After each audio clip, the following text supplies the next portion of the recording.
Kristus. Romo bertanya kepada anak-anak,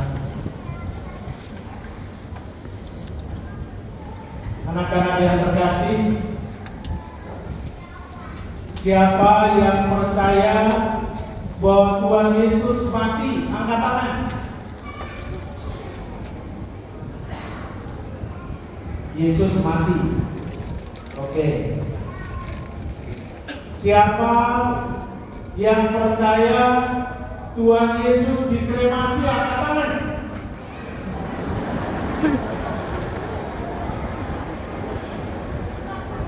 Untuk yang angkat tangan anak-anak yang masih balita.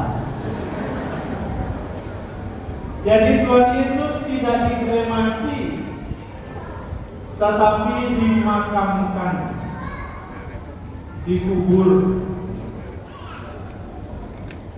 Nah, Tuhan Yesus berbaring dalam kubur. Siapa yang percaya 7 hari? Angkat tangan. Wah, sedikit. 3 hari. Ya, 2 atau 3 kurang lebih sama, saudara ya. Baik, Bapak Ibu, saudara-saudari dan anak-anak sekalian terkasih, Tuhan Yesus memang wafat setelah disalibkan dan kemudian dimakamkan, dan itu terjadi pada hari Jumat. Lalu kemudian pada hari Minggu pagi-pagi buta Tuhan Yesus telah bangkit. Dan tadi dalam bacaan Injil kita bersama-sama mendengarkan bagaimana hal itu dikisahkan. Maria Magdalena bersama dengan teman-temannya juga mengunjungi kubur. Pertama-tama Maria datang ke kubur itu, dan ternyata dalam kubur itu pintunya sudah, atau batu penutup kubur itu sudah terbuka. Maka dia terkejut. Dia bertanya-tanya, di mana Yesus yang telah wafat itu? Dan tentu ini bukan hanya mengejutkan, tapi juga menakutkan Maria. Dan kemudian dia memberitahukan kepada murid-murid Yesus yang lain, yaitu Simon Petrus dan Yohanes, bahwa Tuhan Yesus sudah tidak ada dalam makam. Dan mereka datang bergegas untuk melihat makam itu. Dan ternyata bahwa Yesus memang tidak ada. Yang ada adalah kain yang untuk menutup atau membungkus jenazah Yesus, yang kita kenal dengan kain lampin. Dan inilah menjadi tanda bahwa Yesus tidak ada dalam makam. Bukan karena dicuri orang, tetapi juga dalam kutipan-kutipan kitab suci yang lain, bahwa dia telah bangkit dari kematian. Dia dibangkitkan dari kematian. Dan kemudian setelah dia bangkit, dia menampakkan kepada para murid. Dan tentu ketika para murid dan juga banyak orang, ketika Yesus ditangkap, didera, dan kemudian disalibkan, mereka semua sedih.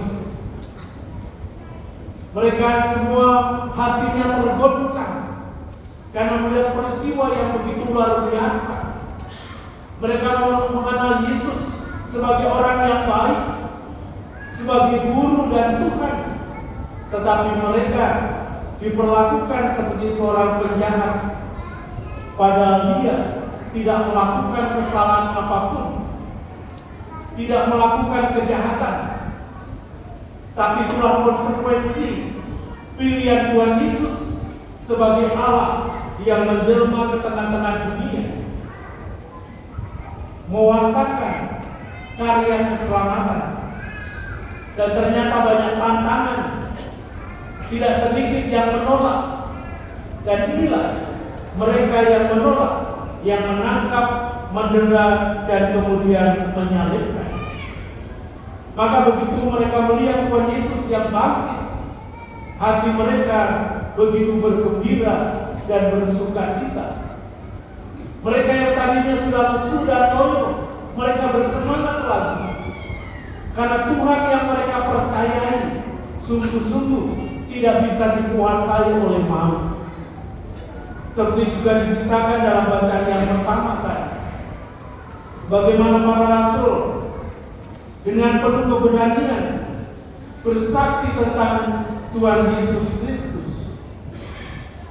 Dan mereka katakan, kami makan dan minum bersama-sama Yesus sesudah Ia bangkit dari alam maut. Dan atas kesaksian para rasul ini, kemudian semakin banyak orang yang percaya.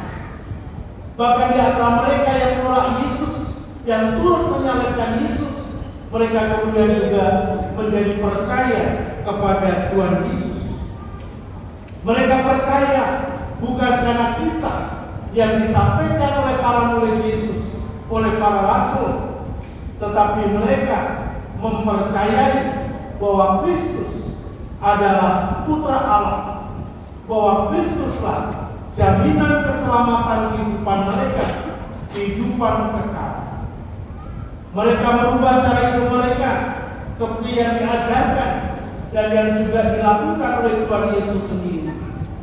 Bagaimana di dalam perjalanan kehidupan mereka, mereka harus belajar, tapi juga berjuang untuk senantiasa berpihak pada segala hal yang baik, berpihak kepada hal-hal yang benar, dan itu semua adalah demi kemuliaan Tuhan.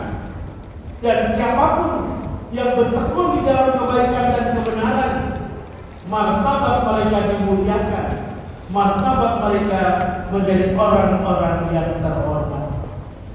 Bapak Ibu, saudara-saudari, dan anak-anak sekalian terkasih, kita sekalian adalah bagian dari orang-orang yang percaya kepada Tuhan kita Yesus Kristus.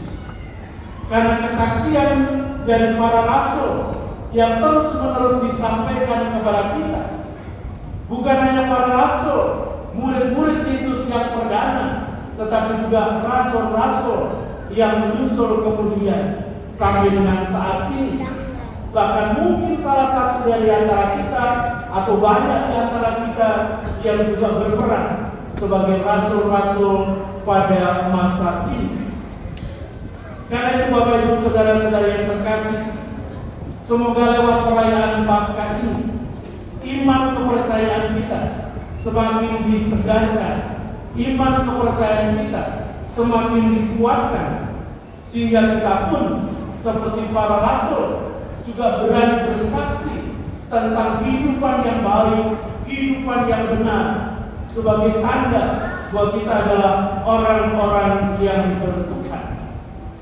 Sehingga dengan perayaan Paskah ini, sungguh-sungguh kita bukan hanya mengenangkan kebangkitan Tuhan kita Yesus Kristus, tetapi kita juga merayakan kebangkitan hidup kita sendiri. Kita memulai perjalanan kehidupan kita sebagai orang-orang baru, sebagai manusia-manusia baru dengan semangat baru, yaitu semangat Tuhan sendiri.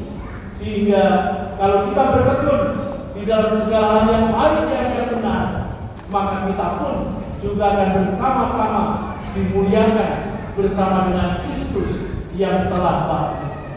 Tuhan memberkati kita sekalian.